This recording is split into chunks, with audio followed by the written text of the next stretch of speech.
make this video to try to clear up some confusion regarding the phone call that Kurt Wadsworth made to Candice Cooley and Justin Rounds on May 31st regarding their son Dylan being held hostage at a home in Montello.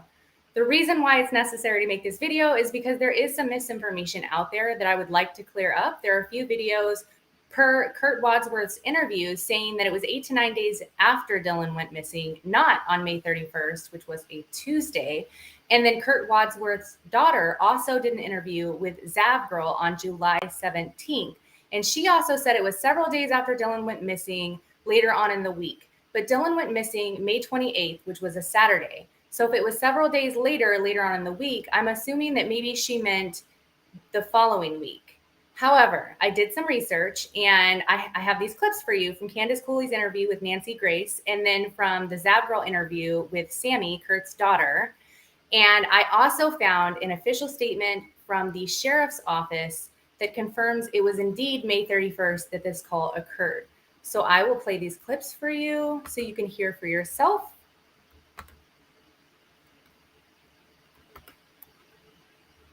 This is the Sammy interview with Zav Girl.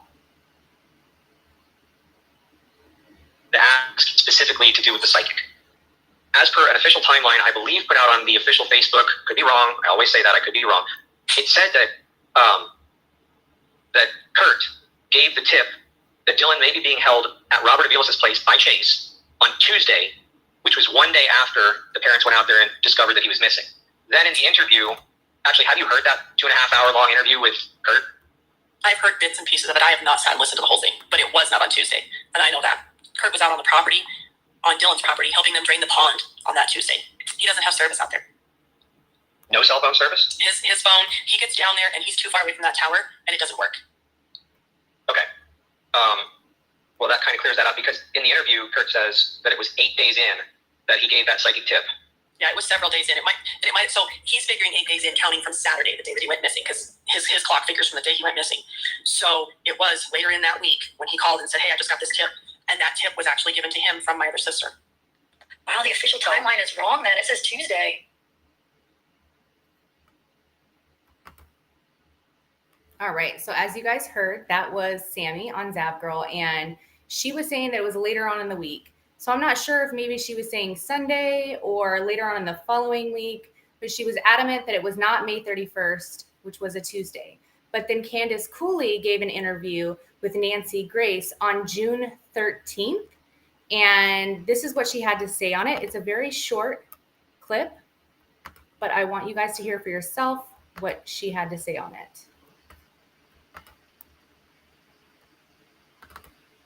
Called me on Tuesday, the second day in the search, and said they are holding Dylan hostage and basically he might still be alive or not. And they give us a specific location.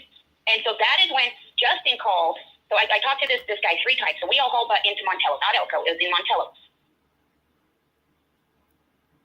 So it was really short, like I said.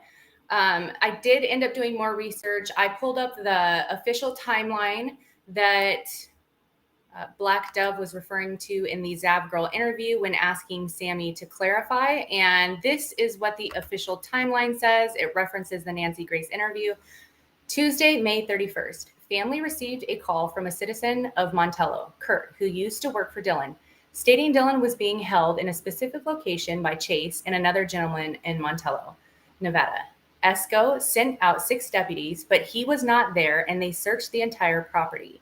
Nancy Grace interview, July 13th, 2022. So I delved in a little bit deeper because it's kind of Dylan Round's family versus Kurt and his daughter and what they say when it happened. So I delved deeper, and what I found is a statement from Elko County Sheriff's Office that confirms it was indeed May 31st, which was a Tuesday. So I'm going to go ahead and show you guys this. I'll read it. The word's a little bit small.